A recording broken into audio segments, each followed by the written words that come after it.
Hello, Frank. This is Matisse, And this is Cade. and we are going to be presenting our portfolio optimization project for you. And we hope you enjoy it.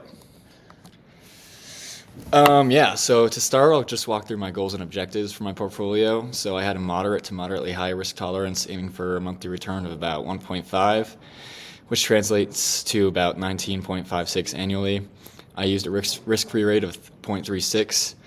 The time horizon I worked with was intermediate to long term, 1 year or longer, and I'm making sure all my securities were highly liquid and all my stocks were compliant with state and federal regulations. All right, and then this is my portfolio goals. So I had a risk tolerance of moderate to low. I targeted a monthly return of about 1% or 12% annually. And like Cade, I also assumed the risk-free rate of 0.36% and used a long-term horizon that also ensured liquidity across the board. And of course, I always made sure that my stocks and portfolio was compliant with the state and federal regulations.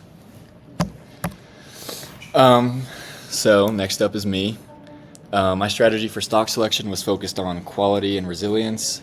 I only considered stocks that were listed on major U.S. stock exchanges with a market cap greater than $10 billion, and I prioritized companies with positive expected EPS growth, positive gross profit margin, and a stock price of over $10. And I diversified over different sectors to just minimize unsystematic risk. And also DraftKings, kind of fun to throw in there, as well as Churchill Downs Incorporated. All right, and this was my portfolio. So the goal was to create a diverse portfolio of mainly blue chip companies that span over multiple sectors. In order to maintain liquidity, and I chose stocks that are historically more resilient during economic downturn. And then this is also just another shot of the sectors and how I diversified across my portfolio. Which leaves me to me.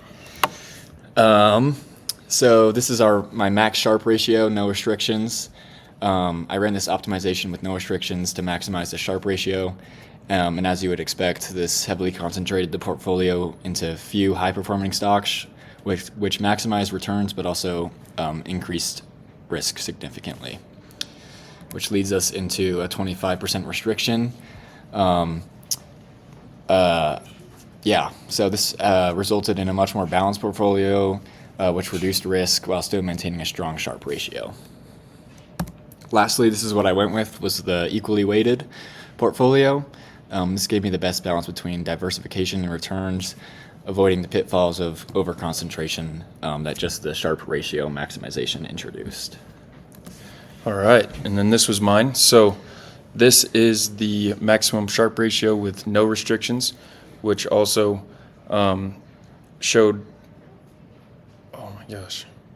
pointed towards concentrating in a few big names for maximum return. However, it also created a higher risk, which didn't align with more of my moderate risk tolerance. And then this was the maximum Sharpe ratio with 25% restrictions. This created a more diversified portfolio while still aiming for the strong risk-adjusted returns that I was looking for. And then this is what we went with. This is the equal weights.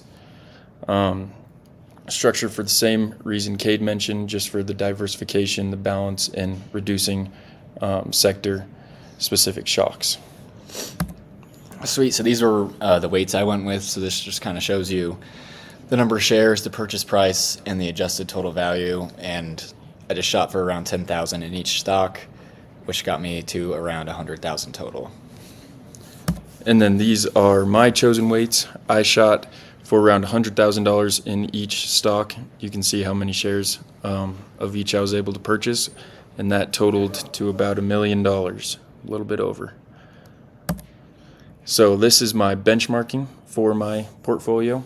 You can see I used the NASDAQ, the Dow Jones, and the S&P 500, and my portfolio closely tracks the S&P 500 and the Dow, making those the two best benchmarks. But for back testing, I used the Dow Jones. Nice work, bro. This leads me to my benchmarking. I also use the NASDAQ, Dow Jones, and S&P 500. Mine most closely tracks the NASDAQ. It had the highest correlation coefficient. So this is what I used for my benchmark as well. And this gets into my back testing. I used the NASDAQ again. My portfolio had a beta of about 0.98, meaning it moved closely with the market. The expected portfolio return was about 59.04%. And this is how it actually performed. My portfolio returned about 73.52% compared to the expected return of 58.04. When I adjusted it, the alpha was slightly negative in the end of about 14.49%, meaning it underperformed my expectations, just like my tests, Frank. He'll get them on the final. Yep. All right, and then these are my back testing for my portfolio. I used the Dow Jones. My beta was around 1.16, showing that my portfolio was slightly more volatile than the market, and my expected return was 39.27-ish%, and my actual return came in at about 67.74%, with an alpha of 18.9%, which indicated a strong performance relative to the market after adjusting for risk. And this is our conclusion. Overall, I had a good time working on this project with Cade. It was actually really cool to see